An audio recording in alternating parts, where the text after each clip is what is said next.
first, as one of the superheroes. Okay, I feel like I can do this now. I'm Wendy Molaska, and I have a direct primary care clinic in Madison, Wisconsin area called Dedicated Family Care. And I decided that since, everybody's so excited about being here and we're getting out of fee-for-service, that I'd actually talk about, the Quadruple Aim of Medicine, which has actually turned into the Quintuple Aim of Medicine, because this is what all of our corporations talk about, and this is what we're supposed to be doing as physicians.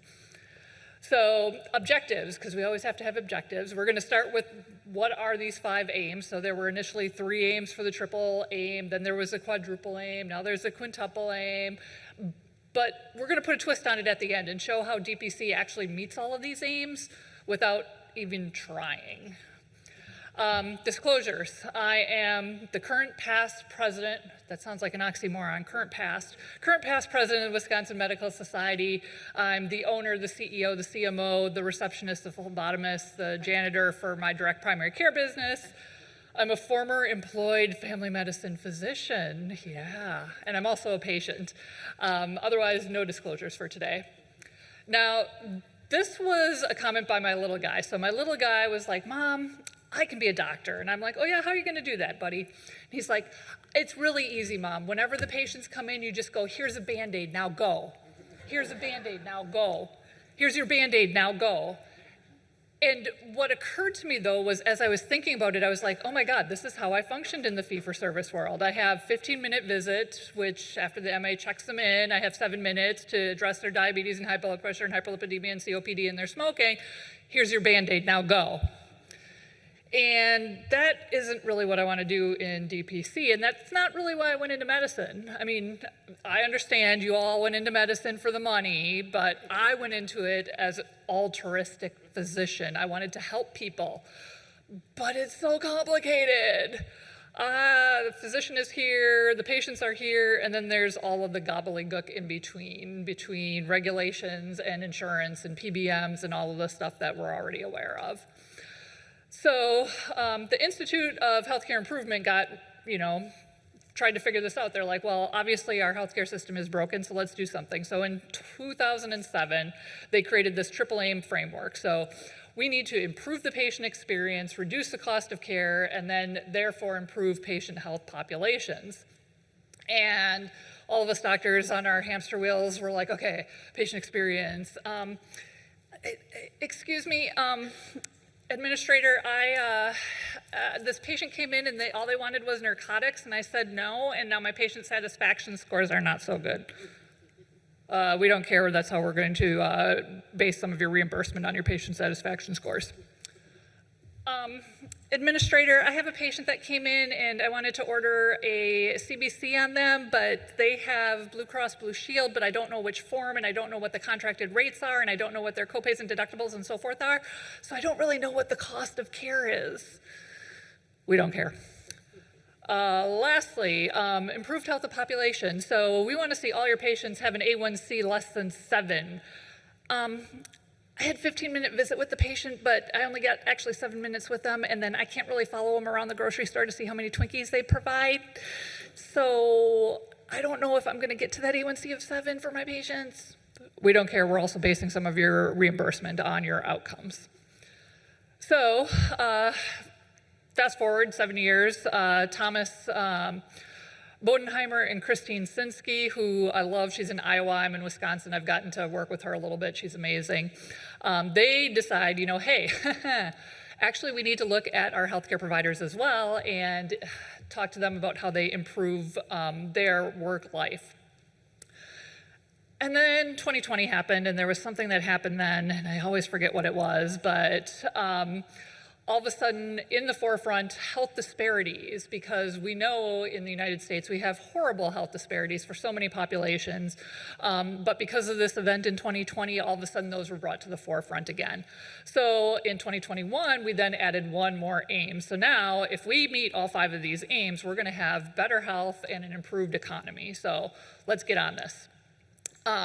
the enhanced patient experience, because patients are all demanding better care. So I pretty much just walk around my office with this coffee mug that says, please don't confuse your Google search with my medical degree. Every patient's already done their Google search, but they want to talk about it, and that isn't going to happen in that 15-minute visit. Reducing costs. So, sorry, these are kind of small, but the one thing that stands out, the top there, $19.99, if you add up what the employer contributes to the healthcare premiums and what the employees contributing to the healthcare premiums, and compare them to 2017 at the bottom, it is less than what the employee is now just paying. And we see this all the time, and the problem then being is that wages are stagnant, because more and more of the wages, more and more of what we're paid actually gets pulled out of the paycheck to go towards healthcare. So we're actually not improving wages for any of our workers.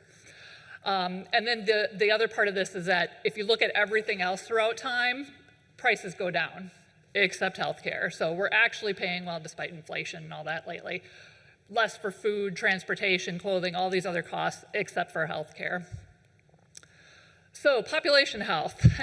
I don't think I need to talk about exactly how our health outcomes in the United States look per cost, but I have a good graph anyway. So the blue is basically the life expectancies versus cost of care in Europe. And you can see that for about $6,000 per capita, they all have better health outcomes than we do, and we're spending over double that and have worse outcomes. And I think we're all aware of this. I love the fact that somebody else had this slide earlier this weekend. That was great. But yeah, I don't like the term burnout, because that implies that I wasn't doing enough yoga, I wasn't doing enough meditation. What I prefer is moral injury, because it's the system that was failing me. Again, I didn't go into this for money. I went into this to help people. My goal of being a doctor is to help people. And so when I don't have a system that supports that as my goal, that becomes a problem. And health equity. So one of the other hats I wear with the medical society is I'm on our JEDI task force, our Justice, Equity, Diversity Task Force. And so I've worked for federally qualified healthcare centers before, in urban areas that are underserved, in rural areas that are underserved. And I've always had kind of this health equity lens. So how can we address that within DPC? This now, taking all 5 of those steps again and looking at it from the DPC standpoint, basically we're going to enhance that patient experience. And as you've heard multiple different docs say, you know, there are so many ways to meet our patients where they're at and give them the experience that they need. So if you're the geriatrician, you perhaps don't use texts and emails with your patients, you do phone calls and more in-person visits.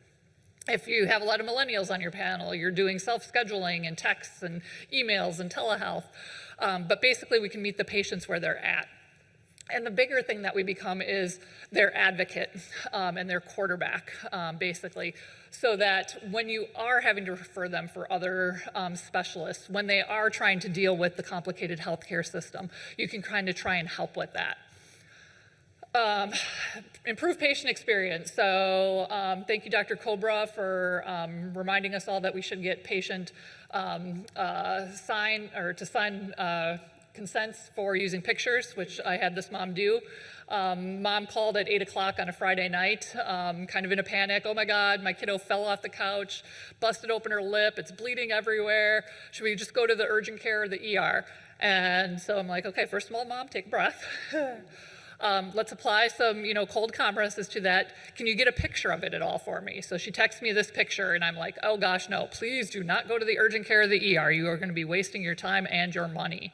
Do some Tylenol, do some cold compresses. This does not need stitches. She's going to be perfectly okay. Mom, super grateful, saved her hours of time sitting in urgent care or ER. Mom, of course, now tells her friends who also have kids that, hey, my doctor answered my phone call on a Friday night and, did this and I didn't have to go to the ER. So improve patient experience. Everybody talks about reducing costs of care. So one of my disclosures was that I was a patient. So I have Marfan syndrome and have had an ascending aortic aneurysm repair. I also have breast cancer and had ended up with a mastectomy, a unilateral mastectomy. So I'm a high-risk breast cancer patient, and it's time for me to go in for my annual MRI.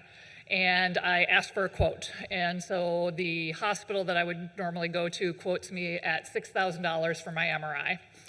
And with my insurance and my deductible and so forth, it would be about $2,500 of that I would owe. I'm like, I only have one breast left. Can I get that half off? No.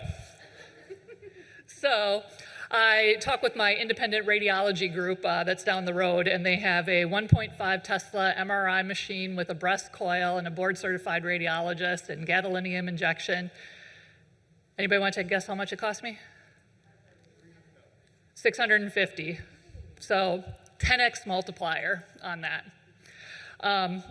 which is bananas. So even if I had paid the deductible, I saved myself over $1,500. Improving health outcomes. So I love this picture just because as a doctor, I always think everything, all the healthcare outcomes are because of me as the doctor.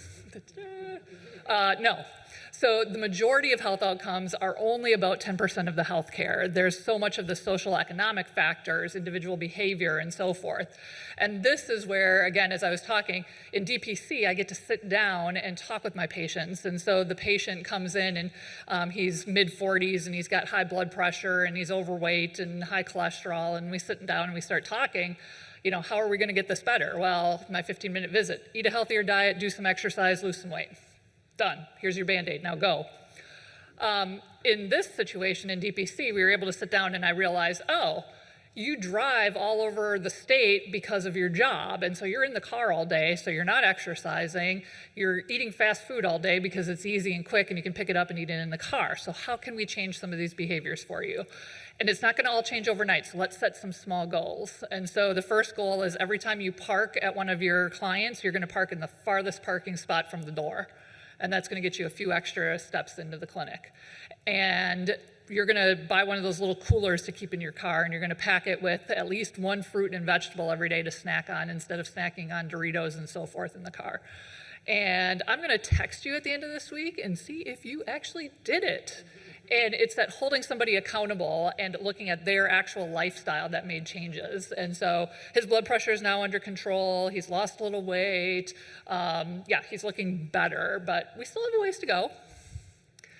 There are so many cartoons and stuff out there. Unfortunately, they're not funny because there's so many people in between us and our patients right now. The middlemen, my eureka moment, I've told a couple of people about this. As I was starting my DPC, I had a gentleman where I had no insurance and I'm trying to figure out, how do I get this guy a Holter monitor? I really need a Holter on this guy. Where am I gonna get this? And so I'm contacting the other DPC docs that I know. I'm looking on the DPC docs Facebook group and searching for Holters. I start contacting a couple of the companies that are recommended, and I get this set up and I realize I just spent probably an hour of my time trying to figure this out for this guy. But it feels completely different than when I was in the system doing prior authorizations for an hour and following up on prior authorizations and so forth. And why is that? Because I was directly benefiting my patient. In DPC, I saved that guy a lot of money. In the fee-for-service world, all of the prior auths and the time that I did there was directly benefiting the insurance company, not the patient. The patient wasn't going to see any of that savings for all of that time I put in prior authorizations. So that was kind of one of my eureka moments. It's like, oh my gosh, I'm spending a lot of time researching and figuring this stuff out, but it feels so completely different. And then equity. So this is me and my unicorns. When I was first starting my DPC, it was the beginning of 2021.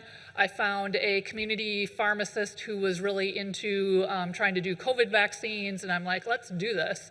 And so we took COVID vaccines on the road, and we did COVID vaccines at a black barber shop, and at a Latino community network, and at a Hindu temple, and some of these places that otherwise might not be getting vaccines.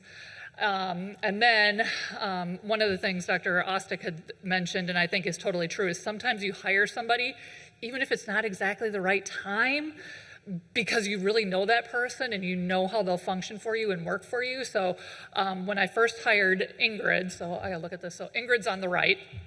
Ingrid Ortiz, she is an RN. I had worked with her doing inpatient hospice for a while, so I already knew her a little bit. And she was the right person, the wrong time, but you just make it work, because she's also a certified medical interpreter. So we were able to then meet a huge growing need in our community for Spanish-speaking patients and our Latino community. Bring her on, and the Latino community starts talking, and oh my gosh, we just exploded in terms of patients. We have a bunch of then small businesses that were daycares that were Spanish speaking that were like, oh, let's sign up our employees, this is amazing. And so we've been partnering with other organizations as well through Sariana Amaguana. She is on the left. She is my part-time medical assistant. She is going to nursing school. She speaks 3 languages, English, Spanish, and Quechua. She is indigenous to Ecuador. And she, her mom is a doula for the Latina community. And so there's a cooperative of Latina doulas that we are now working with to help provide pre-postnatal care for the Latina community as well. So meeting that equity of care piece within DPC has been great because we're able to partner with these other organizations and bring that into the clinic. And then having 2 unicorns like Ingrid and Sariana has just been amazing as well. Ingrid got me a map on the wall for Christmas one year, and we have patients put in pins. We have a lot more pins on our actual map, but this is kind of a scattering of where our patients are from. And so like as Dr. Ostick was saying too, this is the most diverse patient panel I've ever had. And I've worked in federally qualified healthcare centers and rural and urban and everything else. So I have CEOs of companies that like to think of me as their concierge doc, all the way down to completely undocumented patients who have no other way of getting healthcare. One of the other ways that came up that I had never thought of before, one of my first patients is a grandma who is visiting from Bolivia, and she gets here and she's going to spend 6 months with her family, and her family puts her insulin in the freezer. What do you do when you're from Bolivia and you're visiting the United States for 6 months and now you don't have any insulin? You end up in the urgent care or the ER and you're eating all of those costs, and then you're going to the pharmacy and so forth. Well, fortunately, her daughter knew Ingrid and got referred over to us. And we were able to basically enroll the patient for the 6 months that she's here, work with the community pharmacy to get her insulin. And then while she was here, we also addressed all kinds of other things that she had going on. And she is one of these now, and there's this niche of people, and so a lot of the countries are Latin American countries, South American countries, India, Pakistan, where a lot of family members come over and visit for about 3 to 6 months. And that's a niche I had never thought of, but they need care when they're here as well. And where are they gonna get it otherwise? So I do have kind of a rolling system where some of these people, you know, fall off my roster for 6 months and then come back. And while that's not exactly ideal, it works. And again, it meets a need in a community that I'd never considered before. So yeah, I'm gonna put it all together with one of my case studies. So love this guy. So he is an independent contractor. He's mainly Spanish speaking, doesn't like hospitals, taking meds, none of that. He has nothing to do with it. So he was feeling dizzy at home, and somebody, his wife, I don't remember who, somehow had a blood pressure cuff, and they checked his blood pressure and it was through the roof. And he somehow found our clinic and came in, and we were like, okay, so we diagnosed him after doing some workup and stuff in the clinic. He's obese, hypertension, hyperlipidemia, type 2 diabetes, he has hypothyroidism, he's a smoker, he had elevated LFTs that we did some testing for that looked like NASH, vitamin D deficiencies, he's having a bunch of palpitations. So, monthly membership fee, $85. Labs, I work with LabCorp and Quest. I do client bill pricing. So all of the different labs there came out to be about $48. One of my favorite things I did the other day, not my favorite, but it was hilarious. I told my new patient to the practice, yeah, if you want to get your cholesterol panel checked, that's going to be $682. And they're like, Maybe we'll do that next time then, because I think, next month I'll have, a little bit more money in the bank. And I'm like, wait, what? Oh, no, not $682, not $682, that's $6.82. And they're like, oh, because patients just expect that everything's gonna be hundreds of dollars, so they didn't even blink. One of my other favorite stories, and Ingrid already knows that I always throw under the bus with this story, is when she was initially interpreting for me when we were first starting out. We had seen a patient, did a strep test in the clinic, they were positive, so I was sending them out with their 10 days of penicillin. In Wisconsin, we can dispense from the office, so I often have things like antibiotics available. So I sent them out with their 10 days of penicillin, and I'm like, that's gonna be on your next bill, that's gonna show up as $1.82. And Ingrid looks at me and she goes, what? And I'm like, $1.82. What? $1.82. What? I'm like writing it out now. Do you not speak English anymore? $1.82. She's like, I don't believe that. I'm like, well, it's true. So yeah, it's the cost of things that it's like, we can't even believe it sometimes. So yeah, his total for EKG, I include that. Anything I can do in the clinic, I try and include, except for like the labs. Any labs I can do in the clinic, strep testing, pregnancy tests, COVID, flu, et cetera, those are included. But yeah, then I spent time finding this Holter for him, getting an echo, started him on a couple of meds that he'd let me start for him. So basically for about $400 worth of care, he had this complete workup. But I like to say there's more, because he also now has his blood pressure cuff. He also has a glucose meter. He was pretty much texting me daily with his blood pressures and his glucoses initially. We text him back. We made a bunch of med adjustments. We were keeping him accountable about his diet and exercise, coming up with these small goals that he would meet. And this is that outcome of DPC. He lost weight. His blood pressure's under control. The most surprising part was, as little as he trusts the medical system, he did let me get him a COVID vaccine as well. And he's completed his COVID series, which completely surprised me with him. But yeah, basically the 5 aims. Patient experience. He's still my patient 3 years later. Instead of texting me his blood sugars every day, now he'll text me cat memes. The cost of care, basically, yeah, affordable care. He didn't otherwise qualify for Medicaid because he made too much, but he's an independent contractor, so he has no sponsored health plan. I see a lot of these patients that kind of fall in between the cracks, where they don't have employer-sponsored health care because they're service industry workers, but they're making too much for Medicaid. And so what do? A lot of them are just going without. Outcomes, yes, we saw that in his case. I truly believe that with him, we wouldn't have seen the same outcomes if I'd been in the fee-for-service world still, because I wouldn't have had the time to sit down with him and talk with him and gain his trust. Like number 4, physician satisfaction. Did I mention I love my job? I love going to work again. I was definitely having a lot of moral injury when I transitioned to DPC, but at this point I am excited to see patients. I love being able to provide the care that I provide. The hard part sometimes is the business stuff. I did not go to business school for a reason. I went to medical school to be a doctor. But the business stuff is easy in comparison. It just takes discipline, a lot like Dr. Ostick was saying in terms of sticking to budgets and all of those types of things. But that's the doable part, especially for the joy that I now derive being able to spend this time with my patients. And then health equity. In this case, a Latino male who otherwise speaks Spanish, didn't trust the medical system, and otherwise wasn't getting health care. I think that was a win for all of us. So basically what somebody had said earlier, this is kind of Marcus Welleby, and most of you are way too young to really understand Marcus Welleby. But basically, yeah, everything old is new again, right? So I did a home visit for one of my patients last weekend. He is very elderly. He texts me a picture, his caretaker texts me a picture, because he doesn't, of his finger that looked like it had a great big abscess and fell in. So I took my supplies out to his house. We did an I&D at his house. I'm able to do that because I can and I want to, and it's awesome. And that lends to that patient experience. On the other hand, I have a college student who in no way is coming into the clinic and doesn't have time, and it's finals week and they want some care, so we're going to do a telehealth visit. But it's being able to meet my patients where they need me and being able to address what they need when they need it.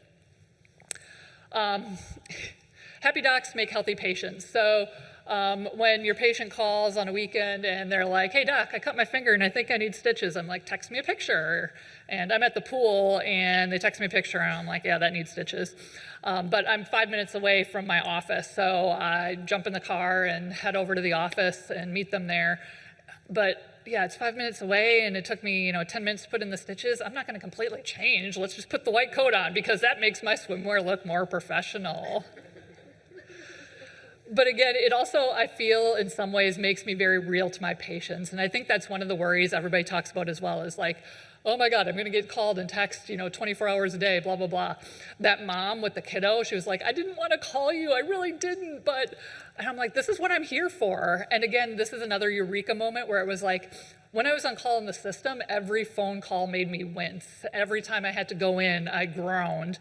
But now it's like, feels different again because I know these people, I relate to them, they understand that I'm a mom and a wife and I do things outside of the clinic, and so they're not bothering me for little things. But when you want to know whether or not you should take the 3-year-old into the urgent care, please call me. When you cut your finger and you need stitches, please call me.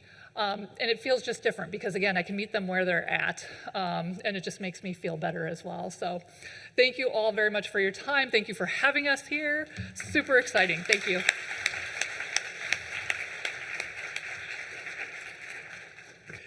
We'll go ahead and take some questions. We definitely have time for some Q&A. Over at the microphone over here. Twofold. One, if you have these traveling patients come in, say a bunch of them sign up and all of them decide to leave at once, do you have a significant change in your monthly income and how are you accounting for it? That's one part. And the other part is, what if in that example that you spoke about, the patient needed insulin, they came and got the insulin and they decided, okay, I'm not going to do it. Yes, they're burning bridges, but have you experienced a lot of that when they just get what they want and drop off the membership? Yeah, that's a great question. So part of it for me, again, I'm established enough that I'm less worried about money. And I do try and take into consideration some of the patients that come and go. One of them is college kids, and so they're not usually on my panel in the summer. On the other hand, the patients that are visiting tend to visit Wisconsin in the summer because nobody wants to visit in the winter. I don't understand why. So I'll see more of them through the summer months. But it's not a huge enough portion of my population that I worry about that as much. And again, it's one of those things where for myself, I just felt like, wow, this is a need that needs to be met and I can do it, so I might as well. But yeah, it's not a huge burden financially. And then the second part was, sorry. If they cancel the membership after they got the medication. Yeah, so there's always that risk with just about anyone that you put on your panel. I actually haven't seen it with the people who are traveling. They usually stay for the 3 to 6 months, and a lot of times it's because they realize that they're not going to get care anywhere else, and if this happened this time, what happens next time? But I do also charge a re-enrollment fee for those patients that I do feel are abusing me and trying to use me as an urgent care. So they signed up this month and then they dropped off right away, and then 2 months later they want to sign up again. I'll charge a re-enrollment fee like a lot of people, and that's a lot more expensive than just a one-time visit. So adds a little more skin in the game. You definitely have a lot of churn in the beginning, and I think you just sort of expect a little bit of that and have your safeguards. Some people do a 3-month commitment. Some people have a significant re-enrollment fee, whether it be just kind of mitigate that. We definitely had a lot of that in the beginning because we got our SEO really tight in the beginning, so we were really easily found on Yelp and Google, and so people just kind of confuse you with an urgent care in the beginning, and you're a little bit more desperate, which is why you need to have a really good financial plan and budget so you're not so desperate, right? You're like, if you can withstand some of that, you can say no if you get a feeling that, I got a lot, and we have some red flags. We get a lot of, California is a little bit of, there's a lot of people there from all over who, you know, they're out of state and they need a prescription, and I'm like, I know what prescription, you know, you can kind of get a sense of what prescription that is. So before they even step foot in the door, you kind of ask what your needs are, and if you get a sense for it might be a controlled substance, you say no. But in the beginning, there's a lot of that, and then it sort of tapers off. So having been in it 14 years, the churn is definitely real. It definitely is cyclical. And so, you know, just not to steal your panel from you, you know, so my panel is 650 patients. I still, you know, probably lose 3 to 5 patients a month, and then take on, you know, 6 or 7 new patients a month. So it's a constant, slow, steady growth, but there's always people leaving and people coming, and it's just a reality of life in DPC, is that there's a constant ebb and flow. We definitely thought a lot in COVID. People left California in droves, so. Brian. Well, and you are, again, in charge of your own business, so you get to kind of make up the rules. And so if you do get that sense that, yeah, somebody just wants to use you for a narcotic prescription, you're like, you know what, Dr. Molaska's panel's closed right now, but we'll put you on the wait list. Or, you know, just that we're not accepting new patients. Or, again, somebody who's fallen off the rosters wants to come back, and you're like, nah, I don't know. Again, you know, there's always a wait list.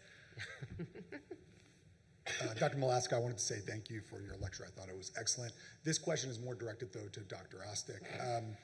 Do you think, I mean, I appreciate you being so honest and showing all your numbers. Do you think this is a good time to ask for a raise? Like, can we have that discussion now or no? If I didn't manage all your patients behind the scenes, maybe I would consider. Or a new Mr. golf bag, maybe. Doctor. Over here. Very much. It was very interesting. My question is, you mentioned that you can dispense penicillin. So do you have a pharmacist, or you can dispense by yourself? What the amount?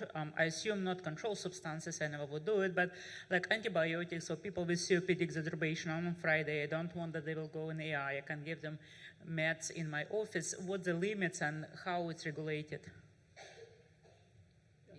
Yeah, I mean, California, you're allowed to dispense meds in-house, so we have a wholesale pharmacy, and the meds is here that we order. And in the beginning, I mentioned it sort of takes, it's a little bit of, I didn't want to over-order. I think I did over-order because sometimes the expiration dates on these wholesale medications are pretty short, so they might expire in 3 to 6 months, so you want to be careful, and you don't know until you get them. So, but yeah, absolutely, that's how we do it. Mm-hmm. Yeah. And in Wisconsin, we can dispense from physician offices as well. And so I use Andameds and Bonita. One of the things I like about Bonita is that you can actually see the expiration dates on the meds. But yeah, they basically, the one mistake I made early on was thinking, okay, I'm going to have all these patients, I need to order all these meds, and that didn't work out very well because a lot of them did expire because you don't know what your patients are going to need. But right now I stock pretty much several various antibiotics, so for your UTIs, your strep throats, ear infections, so that one of the things that, you know, one of the moms told me was priceless the other day when she brought her kid in with strep was the fact that they could walk out the door with their prescription rather than then having to go to the pharmacy and wait at the pharmacy and all of that kind of stuff. You can do that at your vet, why not at your doctor, right? Yeah, exactly. So, but I also do a lot of antidepressants, antihypertensives, statins, thyroid meds. I do a lot of medications for patients. Where I like to have pharmacists involved is if I have a complicated patient on multiple medications. So my MS patient who has lupus, I'm not doing her prescriptions through my clinic. They're going to the pharmacy so a pharmacist can look through everything and look for interactions and stuff again. And then all controlled substances have to go through the pharmacy as well.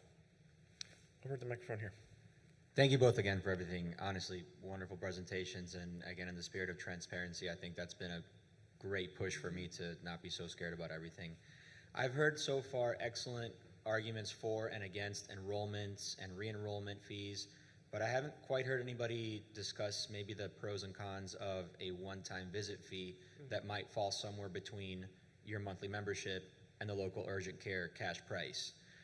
I feel like it might be a good strategy to just have people come in, right? Make yourself available at first, and then that way you can have a conversation about, hey, why don't you sign up instead? Or maybe that person really just does want a one-time fee, and so be it, you made some money, right? Right. What do you guys think about that? Yeah, we started, and 6 months later, there was COVID, so I did a lot of one-time non-member telemedicine, COVID swabs, et cetera. So that was sort of just an awesome way I got to flex. I mean, there's no way I would have been able to do that in the system. I do one-time pre-ops for a local surgeon, and that's kind of cool. I've had a few of those people convert, but my one-time visit fee in the beginning really is the enrollment fee plus a 1-month subscription. And then what I would try to do is say, okay, let's make an appointment for you to come back for your physical, especially if they're a complicated patient, they haven't got any primary care needs in a while, and then that really does sell them. A lot of times they end up being younger people that really don't want to, and so that you're at least getting the. I've thought about that. I think that in the beginning you have a lot more capacity, and then you sort of lose that capacity, and so you might want to change it. But I think it's fine to experiment and see if that really recruits, and see if that converts a lot of people. And then if it doesn't, and it's a lot of headache, then you can say we don't do that anymore. That's kind of what I did. Yeah. Yeah, and I've rarely done one-time visits. Sometimes for family members that are visiting an area and stuff where they just, what was it the other day? I can't remember, but mom was visiting the area for like a week or whatever, so I did a one-time visit for them. But again, early on, it just didn't fit in with what I was doing, so I've never really done the one-time visit, but I do know a lot of DPCs start up that way, and it is a good way of getting people in the door and then describing the model to them and discussing how, yeah, even if you do have insurance, co-pays, deductibles, co-insurance, et cetera, it's going to cost you way more than it does here. I mean, I can tell you from personal experience, every time that we've given a patient an option to not sign a membership, they've chosen not to sign a membership. And we've always felt like we were competing with ourselves. So whenever we gave them, we started off as a hybrid 14 years ago. Every time we gave them an option to use their insurance or to sign up for the membership, they used their insurance. Every time we gave them an option for a one-time visit, they would choose the one-time visit. It wasn't really until we stopped competing against ourselves that our DPC truly started to grow. So we stopped trying to be sort of as, sort of Josh jokes around the vegan steakhouse. So we had even done to the point where we said, okay, we have a one-time visit of $300, and they say, can I have a discount? And we say, yeah, the discount's $65 a month. For unlimited visits, that's the discount. So, we even did where we say, okay, it's $300, and you don't need to commit, but if you decide to, after you leave here in the next 30 days, we can apply that to your first couple months, and we'll give you a credit. That became an accounting nightmare. Disaster, yeah. And everybody ended up signing up anyway, so at this point, we just realized that after doing this again and again, that we see how it plays out. But the beauty of the DPC is exactly as Dr. Amy said, try it. I mean, see if it works. If it doesn't work, then ditch it. We're still figuring this out. 14 years in, we're still trying new things and adjusting. And once we figure it out, we'll tell you guys how we did it. So, there's somebody at the mic here. We do have time for one more last question. How do you handle controlled substance requests? If somebody calls and they're on a daily Xanax and you don't want to go there, how do you screen them? And then I'm just curious about when you have meds in, then you're dispensing it. Do you put it in the EMR, or do you just put in your note that you dispensed it? Documenting in-house meds.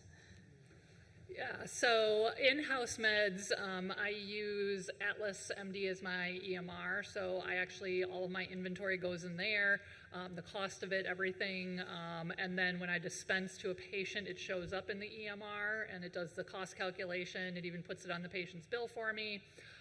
We have a workflow in my office where if we're not dispensing it at that visit and they're coming in to pick it up or sending somebody else to pick it up, where we have a little form with like the patient medical record number or whatever, non-identifiable on there, the prescription, and then who's picking it up so they can sign off so that we can prove that they did pick it up. And then also through Atlas, one of the things that we can do is ship meds to patients, and it'll also add the shipping charges as well. So I really like that because it cuts down on a lot of the documentation. Putting the inventory in is quite simple, using the NDC numbers and expirations and all of that kind of stuff. Controlled substances, I tend to do, I've always done from when I started, kind of intake or meet and greets, whether it was on the phone or telehealth or in person with patients, to kind of make sure that we were a good fit, first that they understand the model, because people are calling in, yeah, I have insurance. I'm like, that's great. You should have insurance. I'm not going to charge it. So this is how it works here. But then also trying to get a sense of, what kind of medical concerns do you have? What are your, what other, medications are you worried about or whatever? So sometimes doing that helps cut down on it. And I think some of it, again, is just that patient relationship. And so when they come in, and they do come in on, already on controlled meds or something, we sit down and talk, and most of them are ADHD meds, stimulants. I have one person on a narcotic, and she sees a pain specialist as well. And so I basically talk through them with them, these are, and I have a protocol that they have to go through and sign, just like I was in fee-for-service, in terms of, these are the conditions that I will supply controlled substances here in the clinic, and you have to go through this pharmacy, and you have to give me this many days notice, and if the cat eats them, you're on your own. If they're stolen, I need that police report, all of that kind of stuff. So I do some of that stuff just the same as I did in the fee-for-service, just to make sure that, controlled substances are I would just add, I different. think I get a lot of patients coming in because fee-for-service, typical corporate practices put a lot of blockades up for them too. Like a lot of my kiddos that need a face-to-face every 3 months for their ADHD and they have a hard time getting in because the access is so bad. And sometimes, like, it's not a red flag that they are here for controlled substance, but it's really because they're having a hard time accessing, and the system has flagged them as a problem patient when they've really had no issues. They haven't ever asked for early refills. There are legitimate reasons for their controlled substances. So I think I don't automatically flag them, but sometimes they're coming to you because they want that relationship and that their access. Yeah, and that's a really good point. Yeah. I've ended up with more of those patients than I have with any that have concerns, is that, they can't get the access that they need in the system, and then they get flagged because they didn't make it for that 3-month follow-up, but their appointment was canceled again, and they can't get in for 3 more months, so it's not them that's the problem. How about a round of applause for this awesome panel?